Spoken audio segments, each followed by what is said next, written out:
End gold buyers, మీ కష్టాల్లో నమ్మకమైన మీ ఆత్మీయ నేస్తం.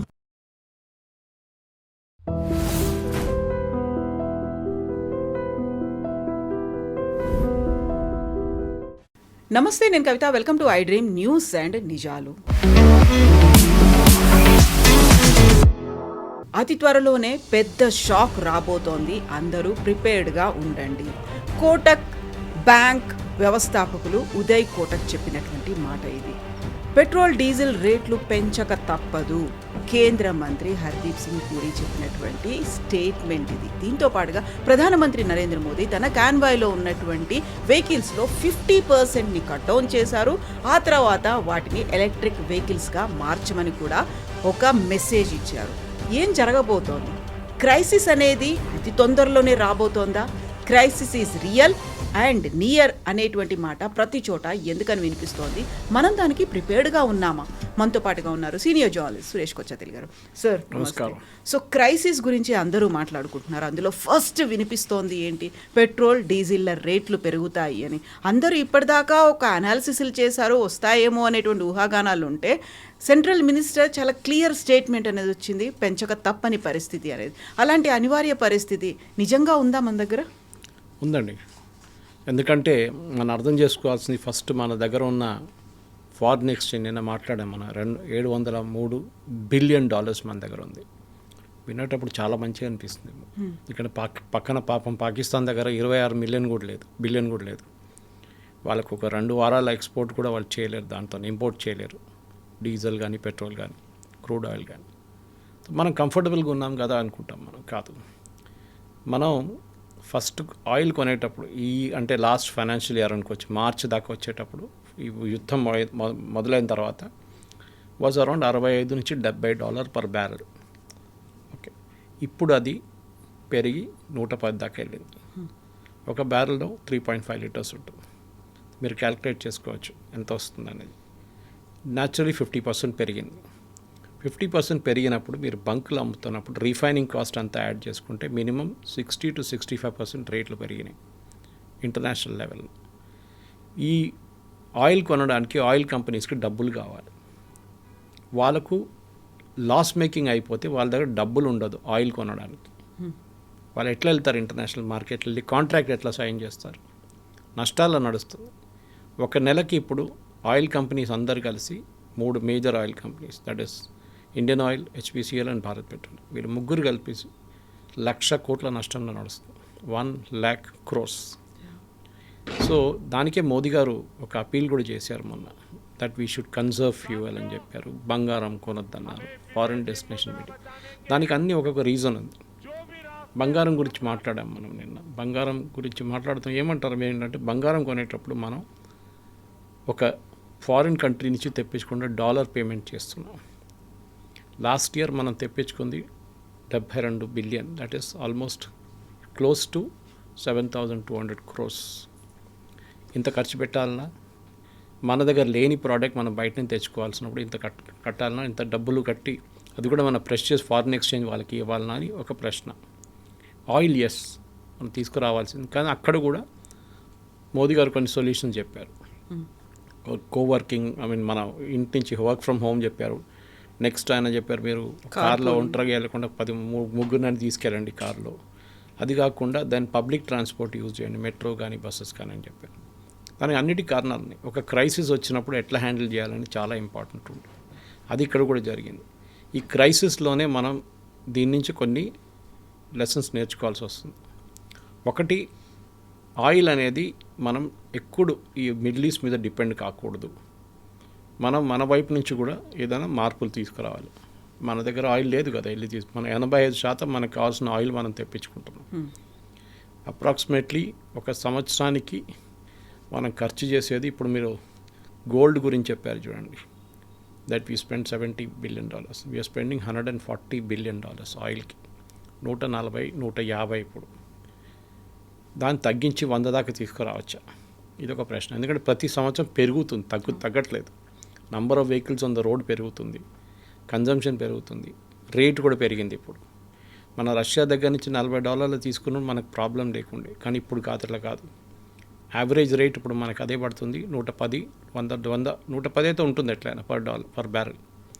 హౌ విల్ వి సర్వైవ్, అది క్వశ్చన్ వస్తుంది. సో అదే హర్దీప్ సింగ్ పురి గారు అన్నారు, ఎన్ని రోజులు ఈ నష్టం మనం సహించుకుంటాం, మనం ఏదో ఒక రోజు మనం రేట్లు పెంచాల్సిందే. ఉదయ్ కోటక్ గారు అదే అన్నారు, ప్రతి దేశం మీరు చూస్తే every country without exception, US కానీ ఆస్ట్రేలియా కానీ న్యూజిలాండ్ కానీ, of course except for Gulf countries వాళ్ళ దగ్గర వాళ్ళ ఆయిలే ఉంటుంది, అందరూ రేట్ పెంచారు వాళ్ళది, మనం చేయలేదు. ఒకటి ఎలక్షన్ ఉండే, సో బేసిక్లీ పొలిటికలీ కొంచెం సెన్సిటివ్ ఇష్యూ. సరే ఎలక్షన్ తర్వాత పెంచుతారంటే అది కూడా చేయలేదు. ఓన్లీ కమర్షియల్ ఎల్పిజి సిలిండర్ మీద రేట్లు పెంచాం, అది కాకుండా కొంచెం సిఎన్జి మీద కూడా కొంచెం పెరిగింది కొంచెం, కానీ మిగతా అంతా స్టేబుల్ ఉంది. మనం కన్జ్యూమర్కి పాస్ ఆన్ చేయాలంటే మన దేశంలో మర్సిడీస్ నడిపిస్తున్నాయని ఉన్నాడు, ఒక ఆర్డినరీ చిన్న 2 వీలర్ నడిపిస్తున్న మనిషి కూడా ఉంటారు, ఒక ఆటో రిక్షా డ్రైవర్ ఉంటారు, ఒక పెద్ద ట్రక్ నడిపించే ఆయన ఉంటాడు. వీళ్ళందరూ డిఫరెంట్ కేటగిరీస్ నుంచి వస్తారు. బహుశా మీరు మర్సిడీస్ నడిపిస్తున్న ఆయనకి మీరు 10 రూపాయలు 20 రూపాయలు పెంచితే కూడా వాళ్ళకి అంత ప్రాబ్లం ఉండదు, కానీ ఒక చిన్న 2 వీలర్ నడిపిస్తున్న ఆయనకి అది ఇంపాక్ట్ ఉంటుంది. సో మన ఒక దేశంలో మనకి ఇదే పెద్ద ప్రాబ్లం, డిఫరెంట్ ఆడియన్సెస్ ఉన్నారు మనకి. పెంచితే ఇమ్మీడియట్లీ పొలిటికలీ ప్రొటెస్ట్ ఉంటుంది, రోడ్డు మీద ధర్నాలు ఉంటారు, ఏం చేస్తారు, బండి ఆపేస్తారు, ఏదో చేస్తారు సర్కస్లు. మెజారిటీ ఉంది, లోయర్ మిడిల్ క్లాస్ ఉన్నారు, లేకుంటే మిడిల్ క్లాస్ ఉన్నారు. మీరు చెప్పినటువంటి మెర్సిడీస్ బెంజ్ అంటే ఎలీట్ సర్కిల్కి అంత ఇంపాక్ట్ ఉండదు, మెజారిటీ పబ్లిక్ అంతా వీళ్ళ మీదే కదా, కామన్ పబ్లిక్ అంటాం వాళ్ళని.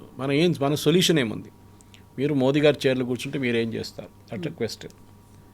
సో మెయిన్లీ మనం కట్ డౌన్ చేయకుండా మనం ఏం చేయలేము, that is the first thing we have to learn.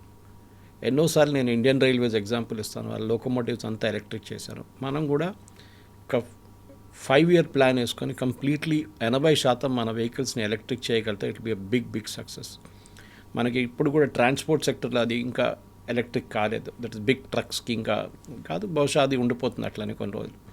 కానీ మన బస్సెస్ మనం చూసిన సిటీ బస్సెస్ అంతా ఇప్పుడు ఎలక్ట్రిక్ మీద నడుస్తుంది. మిగతా మన 2 వీలర్స్ కూడా చాలా మటుకు ఇప్పుడు ఎలక్ట్రిక్ మీద వచ్చేస్తున్నాయి, కార్లు కూడా చూస్తున్నాయి ఎలక్ట్రిక్. అది ఇప్పుడు మోదీ గారు చెప్పినట్ల లెట్ గవర్నమెంట్ వెహికల్స్, ఇక్కడ రేవంత్ రెడ్డి గారు ఆల్రెడీ చెప్పారు దీనికన్నా ముందు కూడా, నాకు గుర్తుంది, that everything from now onward government vehicles అన్నీ ఈవీనే ఉంటుందని చెప్పేసి. కొన్ని ఇష్యూస్ ఉన్నాయి ఈవీలో, దట్ ఇస్ బ్యాటరీ ప్రైసెస్ కానివ్వండి, ఛార్జింగ్ పాయింట్స్ కానీ, అదని సార్ట్అవుట్ అయిపోతుంది. ఎన్ని వెహికల్స్ ఎక్కువ అవుతున్నప్పుడు అది న్యాచురల్లీ సార్ట్అవుట్ అయిపోతుంది.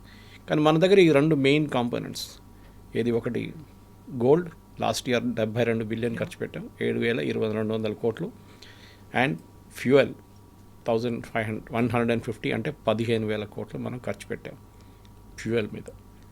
ఎన్ని రోజులు నడిపించుకుంటాయి? సో ఇది ఒక క్వశ్చన్. నెక్స్ట్ మనం ఫారిన్ హాలిడేస్కి వెళ్ళేటప్పుడు, లేకుంటే ఫారిన్ వెళ్ళినప్పుడు లాస్ట్ ఇయర్ ఖర్చు అయింది, లాస్ట్ ఫైనాన్షియల్ ఇయర్ $17 బిలియన్. అంటే మీరు ఆలోచించండి, అక్కడ కూడా మన దగ్గర you're spending a huge amount of money. ఇది మనం తగ్గించాల్సింది. 1,700 కోట్లు ఖర్చు పెట్టాం. ఫారిన్ హాలిడేస్ కావాలని ఉందా? Is it essential? అదే మోదీ గారు అడిగారు. మన దేశంలో ఎంతో ఉంది చూడడానికి, అన్నిటికీ మీరు సింగపూర్ వెళ్ళాలనో, లేకుంటే స్విట్జర్లాండ్ వెళ్ళాలనో, లేకుంటే యూఎస్ వెళ్ళాలనో లేదు కదా, ఇక్కడ కూడా మనం చూడొచ్చు చాలా మాట. So it's a good call. ఇంకోటి అన్నారు, వెడ్డింగ్స్ గురించి చెప్పారు మీకు, డెస్టినేషన్ వెడ్డింగ్. అగైన్ అక్కడ సేవింగ్ ఉంది, హ్యూజ్ సేవింగ్. కానీ మన దగ్గర కొంతమంది అంటారు, మోదీ గారు చెప్తారులే, ఆయనకేం పోయింది, ఆయన పెళ్లి చేసుకోలేదు, ఆయనకేం తెలుసు అంటారు. అట్లాంటి డైలాగులు కూడా వస్తాయన్నమాట. కానీ దేశం కోసం ఆలోచించాలి కొంచెం. దట్ ఒక క్రైసిస్ ఉన్నప్పుడు దీని నుంచి ఎట్లా బయటపడాలి. నేను సింగపూర్ ప్రైమ్ మినిస్టర్ ఒక స్పీచ్ చూశాను నేను, ఆయనంతా బాగా మాట్లాడారంటే ఆయన క్లియర్గా చెప్పారు, వీ హ్యావ్ ఎ క్రైసిస్. దీని నుంచి ఎవ్వరు మేము ఈ క్రైసిస్లో లేరని ఎవరు చెప్పారు. ఇవాళ సౌదీ అరేబియన్ ఆయిల్ మినిస్టర్ చెప్తున్నారు వీఆర్ ఇన్ ఎ క్రైసిస్ అని. ఏది సౌదీ అరేబియా వాళ్ళు అంటున్నారు, ఎందుకంటే వాళ్ళు అమ్మలేకపోతున్నారు. వాళ్ళ లైఫ్ స్టైల్ మెయింటైన్ చేయాలంటే, వాళ్ళ దేశం మెయింటైన్ చేయాలంటే వాళ్ళ రెవెన్యూ కావాలి వాళ్ళకి. ఇప్పుడు ఏమవుతుంది, వాళ్ళ గిఫ్టీలు ఉంటుంది. మన ఎఫ్డీలు అంటే వాట్ మెంటో సేఫ్టీలో పెట్టిన డబ్బులు ఉంటుంది, అదన్నీ బయటికి తీయాల్సి వస్తుంది. ఇప్పుడు మన దగ్గర కూడా అదే జరిగింది. స్ట్రాటజిక్ పెట్రోలియం రిజర్వ్స్ అని మనం మెయింటైన్ చేసుకుంటాం. మన దగ్గర 8 రోజులతో ఉంది ఇప్పుడు దాకా మన దగ్గర. మనం దాన్ని ఎక్స్పాండ్ చేయాలండి. కానీ మనకు ఎందుకు చేయలేదంటే, ఒకటి మన వెస్ట్ ఏషియా మనకు చాలా దగ్గర, 5 రోజుల్లో క్రూడ్ షిప్ మనకు వచ్చేస్తుంది. ఎందుకు ఇంత పెద్ద స్ట్రాటజిక్ రిజర్వ్ మెయింటైన్ చేయడం? సౌత్ కొరియా లాగా, చైనా 240 రోజుల స్టాక్ వాళ్ళ దగ్గర ఉంది. మనకి ఇప్పుడు కంఫర్టబుల్, కానీ వచ్చేటప్పుడు నెక్స్ట్ 5 yearsలో మనం we should build up huge strategic resource. అంటే పెద్ద అండర్ గ్రౌండ్ ట్యాంక్స్ మనం మెయింటైన్ చేసుకోవాలి. ఎప్పుడెప్పుడు ఆయిల్ రేట్ తగ్గుతుందో దాంట్లో వచ్చి ఫిలప్ చేసుకోవాలి. ఒక సిరీస్ ఆఫ్ స్టెప్స్. మనకు ఇల్లు నడిపిస్తున్నప్పుడు ఎంత కష్టపడుతుందో మనకు వచ్చే ఆదాయం లోపల నడిపించాలి ఇల్లు అని, అది అట్లనే ఒక దేశం కూడా నడిపించాలి వస్తుంది. సో మోదీ గారు చెప్పిన మాటకి ఐ థింక్ మన ప్రజలు కూడా వినాలి కొంచెం. ఎందుకంటే చాలా మటుకు పర్సనల్ వెహికల్స్ నేను ఇప్పుడు కూడా చూస్తాను రోడ్డు మీద.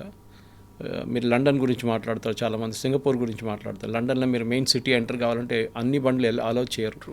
You to pay tax, toll కట్టాల్సి వస్తుంది, దానికి చాలా హెవీ టోల్ ఉంటుంది అది. సో చాలామంది ఏం చేస్తారు, లండన్ బయట ఉన్న ట్యూబ్ దగ్గర పెట్టేసి, అంటే వాళ్ళ మెట్రో దగ్గర పెట్టి మెట్రో తీసుకుంటారు వాళ్ళు. ఈవెన్ పెద్ద పెద్ద CEOs కూడా. సో అది మనం కూడా నేర్చుకోవాల్సిన ఒక కల్చర్, చేంజ్ ఆఫ్ కల్చర్ రావాలి మనకి.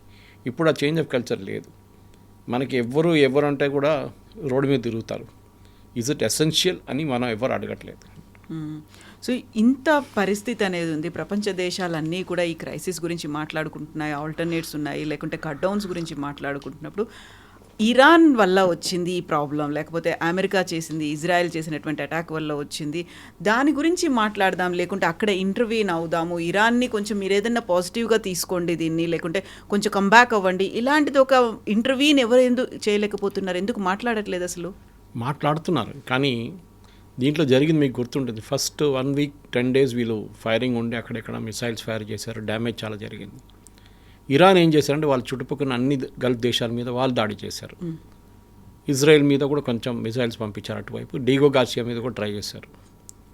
కానీ ఇప్పుడు ఎంత ఒక 72 రోజులు 73 రోజులు అయింది. 73-74 రోజుల్లో మనం ఏ రిజల్ట్ చూడట్లేదు, ఎట్టైనా రిజల్ట్ రావట్లేదు. Strait of Hormuz main problem. ఈ రేట్ అన్నీ పెరగడానికి main reason strait of Hormuz. రెండవది డ్యామేజ్ టు ఇన్ఫ్రాస్ట్రక్చర్, అంటే ఖతార్ ఆయిల్ ఫీల్డ్స్ కానివ్వండి, Saudi Arabia Aramco oil fields కానివ్వండి, కువైట్లో ఉన్న రిఫైనరీ కానివ్వండి, ఇదంతా వాళ్ళకి చాలా మటుకు డ్యామేజ్ జరిగింది. అది రిపేర్ చేయడానికి టైం పడుతుంది. అదే చెప్తారు, ఈ యుద్ధం రేపు పొద్దున ఆగిపోయింది అనుకోండి, ఈవెన్ దెన్ మీకు 6 నెలల పాటు పడుతుంది ఈ ప్రైసెస్ స్టెబిలైజ్ కావడానికి. సో 6 నెలలు మనం we have to somehow manage అన్నమాట. ఇప్పుడు ఇరాన్ ఎందుకు ఆపట్లేదు? ఇప్పుడు మీరు చూస్తున్నారు, నిన్నటి నుంచి కొన్ని ట్యాంకర్స్ బయటికి రావడం మొదలైంది. ప్రాజెక్ట్ ఫ్రీడమ్ అని చెప్పి ప్రెసిడెంట్ ట్రంప్ మొదలుపెట్టారు, అది మళ్ళీ ఒక రోజులు ఆపేశారు, పాకిస్తాన్ చెప్పారని చెప్పి. ఇప్పుడు పాకిస్తాన్ రోల్ చాలా డౌట్ఫుల్గా వస్తుంది. ఎందుకంటే మేము మాట్లాడుతున్నాం ఇరాన్తోని, మేము కొత్త ఒప్పందం చేద్దామని చెప్తే లాస్ట్ అది గార్బేజ్ అని చెప్పారు ప్రెసిడెంట్ ట్రంప్. పాకిస్తాన్కి ఏం ఇంట్రెస్ట్ ఉంది దీంట్లో, ఇరాన్ని సపోర్ట్ చేయడంలో? అక్కడే చాలామంది డౌట్ వస్తుంది. మీరు వింటుంటారు, నిన్న పాకిస్తాన్లో ఇరాన్ బాంబింగ్ నడుస్తున్నప్పుడు, ఇరాన్ మీద బాంబులు వేస్తున్నప్పుడు అమెరికా వాళ్ళ ప్లేన్లు తీసుకెళ్ళి పాకిస్తాన్లో పెట్టుకున్నారంట, ఎయిర్ఫోర్స్ ఎయిర్క్రాఫ్ట్ అంతా. కొన్ని ఆఫ్ఘనిస్తాన్లో కూడా పెట్టుకున్నారట. ఇప్పుడు ఆలోచించండి, పాకిస్తాన్ కాంప్లిసిటీ ఎంత ఉంది.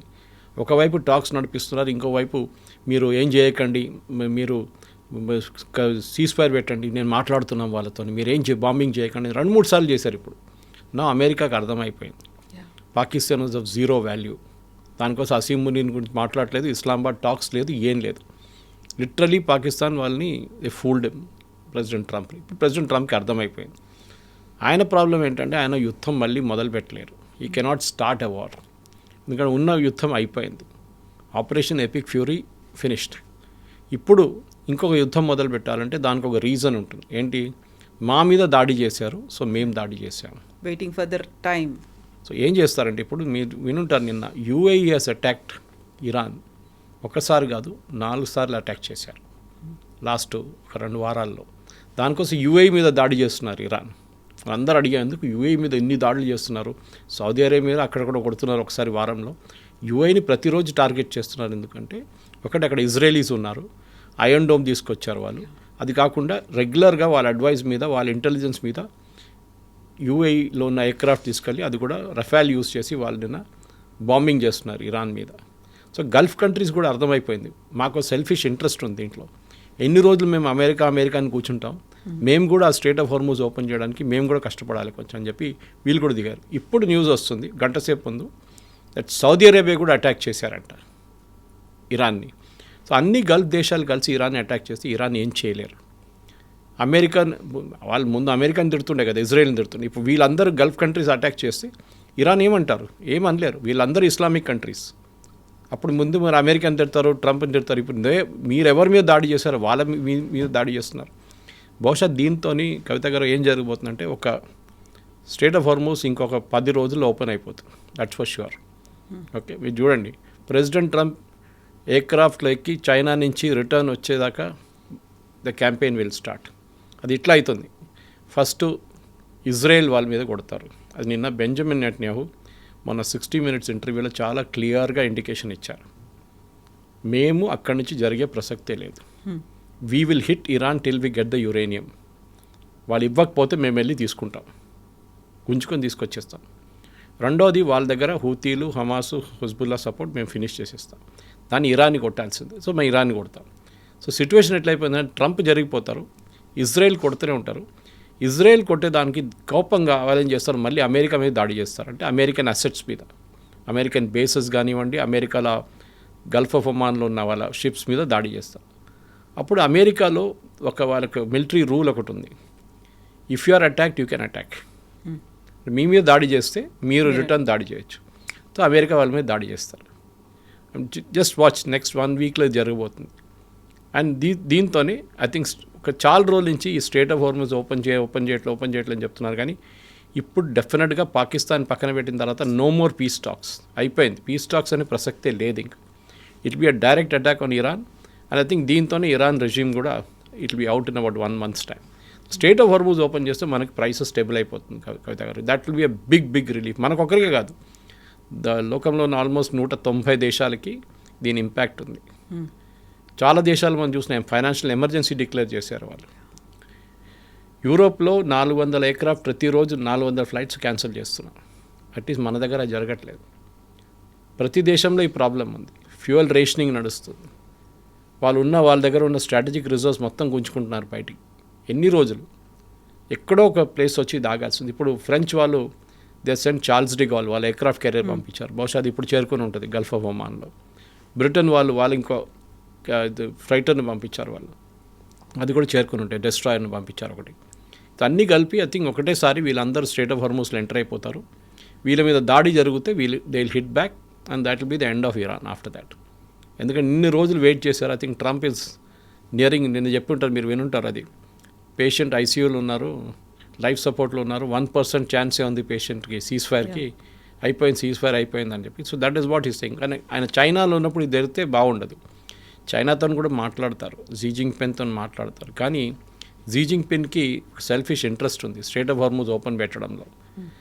చైనా వాళ్ళ 90% వాళ్ళ రిక్వైర్మెంట్స్, ఇరాన్ ఆయిల్ మొత్తం చైనా తీసుకెళ్తారు. ఇరాన్ దగ్గర ఉన్న మొత్తం ఆయిల్ కెపాసిటీ 90% చైనా తీసుకెళ్తారు. ఇప్పుడు లాస్ట్ 2 వారాల నుంచి వాళ్ళకి ఒక బ్యారెల్ కూడా రావట్లేదు. వాళ్ళు పెద్ద సంక్షోభంలో ఉన్నారు. వాళ్ళు నాట్ జస్ట్ దెమ్, రష్యా దగ్గర నుంచి తీసుకుంటారు. రష్యా ఇప్పుడు ఒకే సిచ్యువేషన్, కానీ రష్యా ఇప్పుడు చాలామందికి సప్లై చేస్తున్నారు ఇప్పుడు. సో వాళ్ళు కూడా చైనాకి తగ్గించేశారు క్వాంటిటీ. ఇటువైపు వెనిజువేలా నుంచి అంత ఆయిల్ రావట్లేదు ముందు వచ్చేటట్లు. So all the way around China is in problem also. So వాళ్ళకి ఒక సెల్ఫిష్ ఇంట్రెస్ట్ ఉంటుంది. వాళ్ళు దీనికన్నా ముందు బెంజమిన్ నెటన్యాహు గారు చెప్పినట్ల they are supplying arms parts, అంటే అల్యూమినియం కానీ స్టీల్ కానీ దాన్ని సప్లై చేస్తున్నారు ఇరాన్కి. అది ఆపండి, వాళ్ళు ఆపేస్తారు మెల్లగా. So Iran will get the message. So వాళ్ళ బ్లఫింగ్ గేమ్ అందు చూడండి, ఇన్ని రోజులు మేము అది చేస్తాం ఇది చేస్తామని చెప్పి. It's a pure game of bluff. President Trump దాంట్లో వచ్చి పడ్డాడు because of the Pakistanis. Pakistan role లేదు ఇప్పుడు, there no more talks, direct attack. అప్పుడు ఇరాన్ తగ్గిస్తే కిందికి దిగితే వాళ్ళు వచ్చి మేము మీకు యురేనియం ఇచ్చేస్తాం అంటే దట్స్ అ డిఫరెంట్. బట్ వాళ్ళు చేయరు. As much as president Trump కూడా వెనకకి తిరిగి, ఎందుకంటే వెళ్ళలేడు. ఎందుకంటే ప్రెసిడెంట్ ఒబామాని తిట్టారు ఆయన. ప్రెసిడెంట్ ఒబామా జేసీపీ అగ్రిమెంట్ చేశారు, మనకు చాలా నష్టం వచ్చింది, దాంట్లో యురేనియం రాలేదు, మనం డబ్బులు ఇచ్చేసాం వాళ్ళకని చెప్పారు. Now will you do the same thing? President Trump చేస్తే అదే అంటారు, ఒబామా అంటాడు నేను చేసిన అదే డీల్ నువ్వు చేసుకున్నావా అంటాడు. అప్పుడు ఏం బాగాలేదన్నా ఇప్పుడు ఏమైందని అడుగుతారు. సో ప్రెసిడెంట్ ట్రంప్కి చాలా పెద్ద ప్రాబ్లం ఉంది. He has to get the entire uranium back. అది ఒక ఈగో ఇష్యూ అయిపోయింది ఇప్పుడు. సో దాంతోనే బహుశా నెక్స్ట్ ఒక 10 రోజుల లోపల you will see a major change in the Iran affair. ఇది ఎక్కువ రోజులు నడవదు.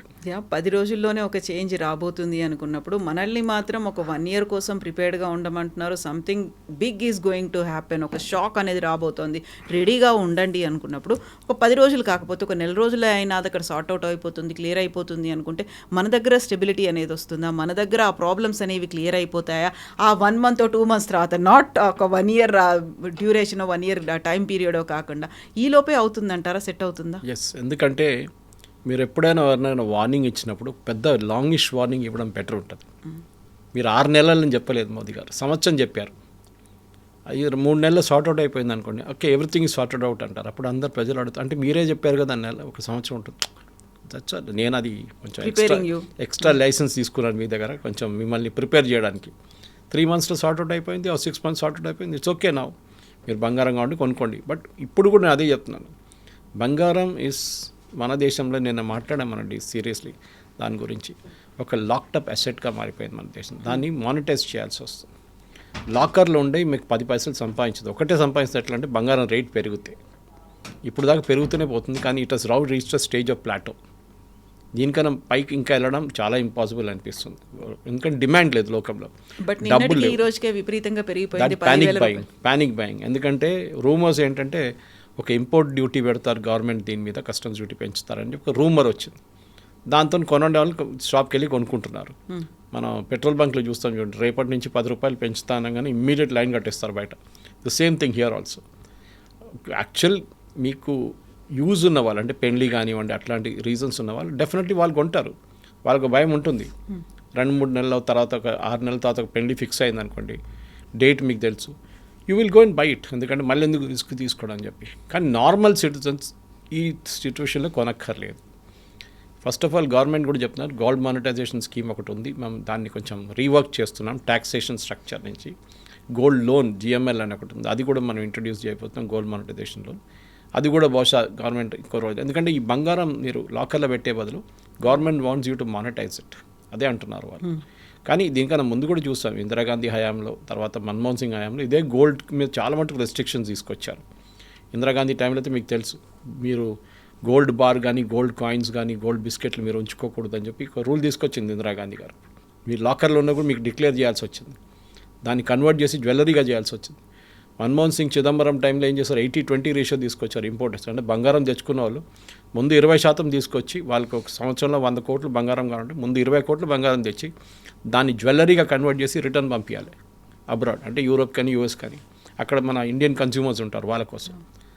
ఆ ఓన్లీ ఆఫ్టర్ దట్ మిగతా 80 కోట్లు. ఎందుకంటే మీరు ఒక 100 కిలోలు బంగారం తీసుకొస్తే మీరు డే 1లో 100 కిలోలు కన్వర్ట్ చేయలేరు. మీరు అది ఇయర్లో స్ప్రెడ్ అవుట్ చేస్తారు.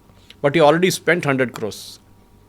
అది గవర్నమెంట్ ఏమంటారు, మీరు పీస్ బై పీస్ చేయండి అన్నారు చిదంబరం టైంలో. కానీ అది కూడా జరగలేదు, it flopped big time. So Modi గారు ఇప్పుడు ఏం అనట్లేదు, నేను రేపటి నుంచి బ్యాన్ చేస్తాను అదేం చెప్పనట్లేదు.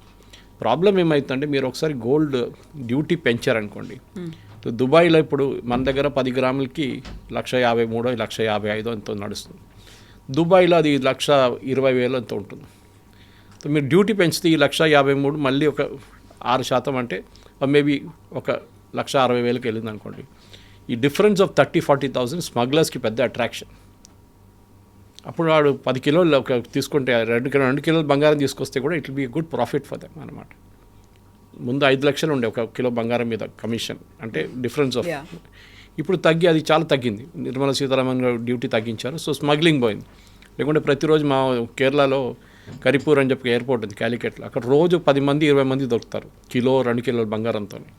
ఇప్పుడు లాస్ట్ 1 month 2 months నుంచి, 2 months కాదు ఆల్మోస్ట్ 5 months నుంచి ఏం లేదు, బికాస్ డిఫరెన్స్ ఏం లేదు. నేను కూడా దుబాయ్కి వెళ్ళినప్పుడు చూశాను 6 నెలల ముందు, ఇట్స్ హార్డ్లీ ఎనీ డిఫరెన్స్ ఆ టైంలో. ఇప్పుడు గవర్నమెంట్ ఇట్లాంటి థాట్ ప్రాసెస్లో వచ్చినప్పుడు బహుశా పెంచితే పెంచవచ్చు, కానీ ఫైనలీ ఏమవుతుందంటే అది కన్జ్యూమర్ మీద పడుతుంది వచ్చి. సో గోల్డ్ షాప్ ఓనర్కి ఏం కాదు, గోల్డ్ ఇంపోర్టర్కి ఏం కాదు, వాళ్ళది they will pass it on to the consumer directly. Government చేయకూడదు, చూద్దాం మనం. కానీ ఐ థింక్ లేనిపోయిన కన్జంప్షన్ మనం చేయకూడదు. We should cut down on that totally. అందరూ అంటున్నారు, సెలబ్రిటీస్ నుంచి కామన్ మ్యాన్ కూడా అందరూ అదే అంటున్నారు, yes we should do Indian destination wedding చేద్దాం, డబ్బులు ఇక్కడే ఖర్చు పెడతాం. ఇక్కడ ఖర్చు పెట్టొద్దని చెప్పట్లేదు, you spend the money here. Tent house వాడి నుంచి కేటరింగ్ వాడికి అందరికి డబ్బులు వస్తాయి దాంట్లో. మీరు బయట వెళ్తే వీళ్ళని చేస్తారు పాప, ఇక్కడ ఉన్న వాళ్ళు వాళ్ళకి ఏం రాదు డబ్బులు. సో ఇప్పుడు మనకి 6 నెలల్లో, సంవత్సరం కాకపోయినా 6 నెలల్లో 3 నెలల్లో అంతా సెటరేట్ అవుతుంది, ఈ క్రైసిస్ బయటపడతాం అనుకున్నప్పటికీ మోదీ చెప్పినటువంటి అదర్ ఆల్టర్నేట్స్ ఏవైతే ఉన్నాయో వాటి మీద ఫోకస్ పెట్టాలి. కార్ పూలింగ్ కావచ్చు, లేకపోతే ఎలక్ట్రిక్ కార్స్ దగ్గరికి వెళ్ళడం కావచ్చు, లేకపోతే పెస్టిసైడ్స్ లేకుండా ఆర్గానిక్ ఫార్మింగ్ కావచ్చు, వీటన్నిటి మీద. ఇప్పుడు ఆయిల్ని అయితే మనం ప్రొడ్యూస్ చేయలేము, ఆయిల్ బావుల్ని అయితే మనం తవ్వలేము, అదర్ కంట్రీస్లో ఉన్నట్టుగా మనకు ఆ ఫెసిలిటీ లేదు, ఇంపోర్ట్ మీదే డిపెండ్ అవ్వాలి. కాబట్టి మనకి ఏదైతే అవైలబుల్గా ఉందో, మనం ఏదైతే చేయగలమో, మన చేతుల్లో ఏదైతే ఉందో దాని మీద ఫోకస్ పెట్టాలి. ఇప్పుడు గతంలో శ్రీలంకలో పెస్టిసైడ్స్ వద్దు, అందరూ ఆర్గానిక్ ఫార్మింగ్ వైపు వెళ్ళండి అంటే ఒకేసారి క్రైసిస్ అనేది ఏర్పడింది, వాళ్ళకి దిగుబడి లేకుండా పోయింది, మనమే వాళ్ళకి సప్లై చేయాల్సి వచ్చింది. అప్పటికప్పుడు ఒక డెసిషన్స్ తీసుకొని ఒక ట్రాన్స్ఫార్మ్ చేద్దాం, ఆర్గానిక్ వైపు వెళ్దాము అనకుండా దానికి తగ్గట్టుగా గవర్నమెంట్ కూడా ఈ ప్రొసీజర్స్ తీసుకోవాల్సినవన్నీ చేపడుతోందా? ఆర్గానిక్ ఫార్మింగ్ వెళ్ళాలి అంటే ఇన్సెంటివ్స్ ఇవ్వాల్సి ఉంటుంది, ఇవన్నీ చేస్తోందా? 3,000 రూపాయలు ఒక బ్యాగ్ ఇప్పుడు ఫర్టిలైజర్, అది కూడా 40% 50% అదే రూట్ నుంచి వస్తుంది, స్ట్రేట్ ఆఫ్ హార్మోస్ నుంచి. నైట్రోజన్స్ ఉన్న దాని తర్వాత ఉన్న ఫెర్టిలైజర్ అక్కడి నుంచి వస్తుంది, by product of crude oil.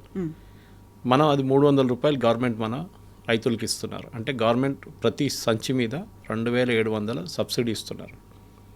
మన అందరికి తెలుసు ఎక్సెస్ యూజ్ ఆఫ్ ఫర్టిలైజర్ కూడా చాలా మటుకు రీజన్ క్యాన్సర్ కానీ మిగతా రోగాలకి మేజర్ రీజన్ అది మన కూరగాయల నుంచి అన్నిటి మీద వాడతాం. పెస్టిసైడ్ కూరగాయల మీద ఉంటుంది, ఈ మన ప్యాడీ మీద చాలా మటుకు పెస్టిసైడ్స్ వాడతారు.